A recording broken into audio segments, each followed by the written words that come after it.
तो बात कर लेते हैं राहु इन 11th हाउस के बारे में कि क्या क्या इम्पैक्ट होते हैं अगर आपकी कुंडली के 11th हाउस में राहु बैठे हुए हैं तो। ठीक है, तो सबसे पहले चलिए देखते हैं। एक यहाँ पे मैंने एग्जांपल चार्ट भी लगाया हुआ है, आप इसमें देख सकते हो। यहाँ पर जहां पर 12 नंबर लिखा हुआ है, यहाँ से ये कुंडली का लग्न बोला जाएगा और यहाँ से फर्स्ट हाउस उसको बोलेंगे। तो यहाँ से अगर हम लोग 11वां घर गिनेंगे तो 11वां घर, दूसरा घर, तीसरा घर, चौथा घर, पांचवा घर, छठा घर, सातवां घर, आठवां घर, नौवां घर, 10वां घर और 11वां घर।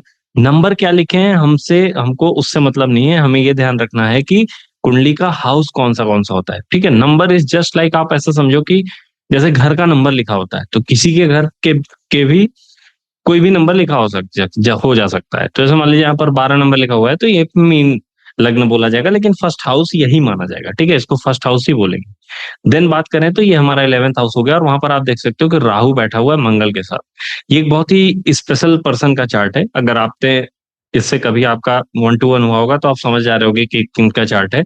नहीं हुआ होगा तो मैं आपको लास्ट में बता दूंगा। ठीक है, तो चलिए बात करते हैं, अगर राहु इन 11th हाउस में अगर हो तो क्या इम्पैक्ट होते हैं। तो देखिए, सबसे पहले ये चीजें जाननी जरूरी है कि 11th हाउस क्या होता है। तो 11th हाउस हमारे डिजायर्स का होता है, हमारे बड़े भाई बहन, एल्डर ब्रदर सिस्टर्स का होता है।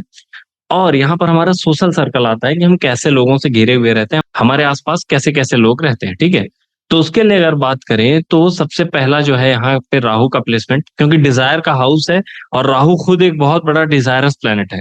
तो सबसे पहला इंपैक्ट जो देगा वो बनाएगा वेरी डिजायरस एंड एम्बिशियस। मतलब अगर 11th हाउस में राहु बैठ जाए तो ऐसे लोग बहुत ही ज्यादा डिजायरस होते हैं। मतलब पैदा भले ही एक छोटे परिवार में हुआ हो, लेकिन इसके ड्रीम्स, इसके सपने बड़े बड़े रहते हैं, बड़े बड़े ख्वाब देखता है और उनको पूरा करने के लिए प्रयत्नशील भी रहता है।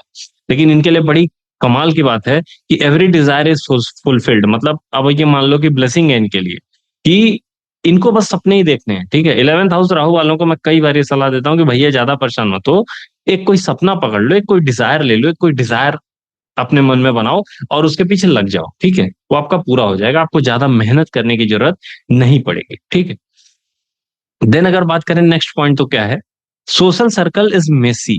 अब देखिए क्या है कि 11th हाउस राहु में क्या होता है, सोशल सर्कल जो हमारा होता है ना, वो थोड़ा सा, कई सारे लोग उसमें रहते हैं। बहुत अच्छे लोग भी रहेंगे, बहुत बुरे लोग भी रहेंगे, बहुत ज्यादा रिलीजियस लोग भी रहेंगे, बहुत ज्यादा एथिस्ट लोग रहेंगे जिनको भगवान पे भरोसा ही नहीं, जो भगवान को सुबह शाम गाली दे रहे हैं। तो सभी प्रकार के लोग इनकी फ्रेंड सर्कल में रहते हैं। ऐसा नहीं है कि एक ही टाइप का फ्रेंड सर्कल होगा। एडिक्टिव लोग भी होंगे, दारू पीने पिलाने वाले लोग भी होंगे, अच्छे लोग भी होंगे। तो इनका थोड़ा सा जो सोशल सर्कल है वो बड़ा ही मतलब मेसी रहता है, समझ में नहीं आता। बड़े बड़े लोगों से भी इसकी दोस्ती है, छोटे छोटे गरीबों से भी इनकी दोस्ती है। तो इनका सोशल सर्कल के बारे में समझ पाना इतना आसान नहीं होता, इनको जज कर पाना इनका सोशल सर्कल के बारे में इतना आसान नहीं होता। ठीक है, अगला देखिए क्या है कि not good for Elder siblings. अब ऑब्वियस बात है, अगर राहु किसी के 11th हाउस में बैठेगा, जो कि घर है किसका, हमारे बड़े भाई बहनों का, तो वो वहां पे, क्योंकि देखिए राहु जहां पर भी बैठता है ना, वहां पे प्रॉब्लम्स क्रिएट करता ही करता है। तो अगर एल्डर सिबलिंग्स पे बैठा हुआ है तो उनके साथ हमारे रिलेशंस को खराब करेगा, वो आपकी बात नहीं मानेंगे और वो एक आपके लिए बहुत बड़ा इशू बन जाएगा।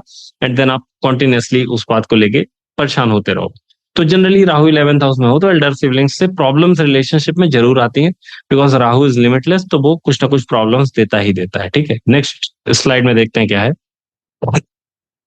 सबसे पहला पॉइंट है अर्न फ्रॉम फॉरेन सोर्सेस। अब ऑब्वियसली राहु फॉरेन प्लेनेट है। ठीक है, राहु और शनि को फॉरेन प्लेनेट बोला जाता है। तो जब ये इनकी प्लेसमेंट 11th हाउस में होती है तो ऐसा कई बार देखा गया है कि ऐसे लोग विदेशों से पैसा कमाते हैं, यूट्यूब के माध्यम से, वेबसाइट के माध्यम से, या फिर डायरेक्टली जाकर फॉरेन में भी रह के पैसा कमाने का योग बनता है। बशर्ते और सारी चीजें अगर चार्ट में कंप्लीट साथ दे रही हैं तो ऑब्वियसली जितना पैसा उनके नसीब में होगा वो फॉरेन सोर्सेज से डेफिनेटली कमाएंगे। ठीक है, करेजियस एंड रिस्क टेकर्स। अब बात क्या होती है कि 11th हाउस में बैठा रहा, थर्ड हाउस में एस्पेक्ट डालता है और थर्ड हाउस है करेज का। तो ऐसे लोग ना बहुत ज्यादा करेजियस होते हैं और रिस्क लेने में तो इनको घबराहट ही नहीं होती। मतलब क्या करना है, ऐसे करना है, चलो कर दो। रिस्क उसको इनको मतलब इनके लिए बहुत बात की चीज है। मतलब रिस्क तब आता है इनके ख्यालों में जब ये काम कर चुके होते हैं। और उसकी सबसे बड़ी वजह आप देखो कि अगर किसी के 11th हाउस में राहु है तो ऑब्वियसली उसके 5th हाउस में केतु बैठ जाएगा। देखो आप, first, second, third, fourth, fifth house में केतु आ जाएगा। और केतु जो है ना, अब 5th हाउस हमारी बुद्धि का होता है, हमारी इंटेलेक्ट का होता है। तो केतु अगर बुद्धि और इंटेलेक्ट पे बैठ जाएगा तो क्या करेगा कि व्यक्ति को इंट्यूशन पे भरोसा करने वाला बना देगा। तो वो इधर से इंट्यूशन आता है तो उधर उसको जाके एक्शन ले लेता है। इसलिए लोग रिस्क लेने में नहीं घबराते, क्योंकि अपने इंट्यूशन पे भरोसा रखते हैं कि जो हमको इंट्यूशन आया है वो हमारा साथ जरूर देगा।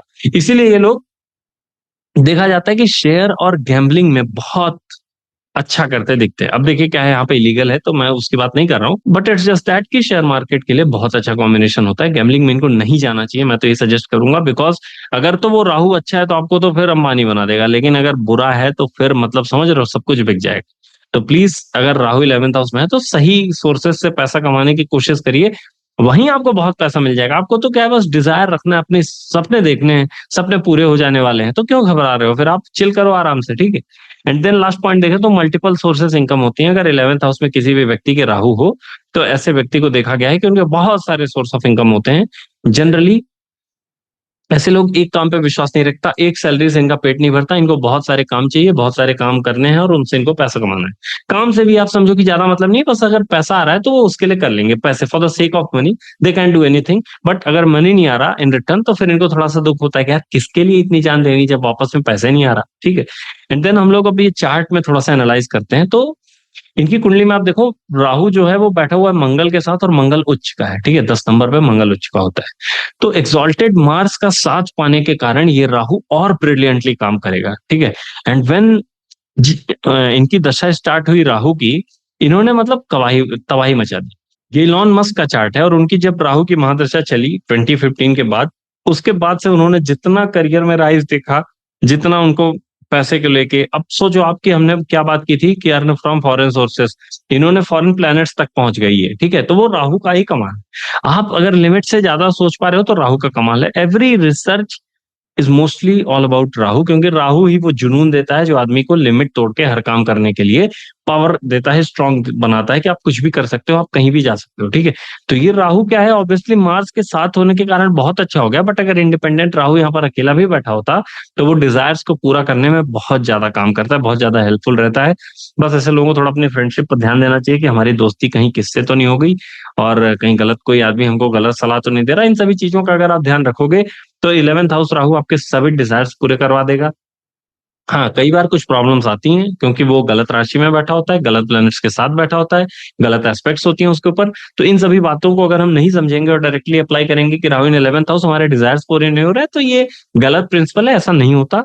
देर are lot of principles which we have to apply, then हम किसी कंक्लूजन पे निकल पाते हैं। तो अगर आप सिर्फ एक प्रिंसिपल देख के अपनी कुंडली को जज मत करो, बट डेफिनेटली 2-4 पॉइंट्स आपको, 5 पॉइंट्स आपको आपके जीवन में मिलते हुए दिख रहे होंगे।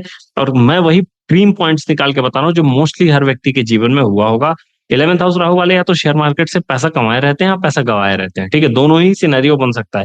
डिपेंड करता है कि आपको, देखिए 11th हाउस में राहु है, आप जान गए कि शेयर मार्केट आपके लिए अच्छा है या बहुत बुरा है। देन यू हैव टू, क्योंकि ऐसा नहीं है कि आप एवरेज में रह जाओगे, ठीक है, आपका मन नहीं मानेगा, आपको बहुत पैसा कमाने का मन करेगा, और आप जैसे ही बहुत पैसा कमाने जाओगे तो सब डूब जाएगा, या आप बहुत कमा भी लोगे। तो यहीं पे काम आता है एस्ट्रोलॉजर का, कि वो आपको बताएगा जज करके कि भैया देखो, मतलब जरूरत है तुमको, तुम कर सकते हो, और तुम्हारे में नहीं है, तुमको राहु डुबा देगा।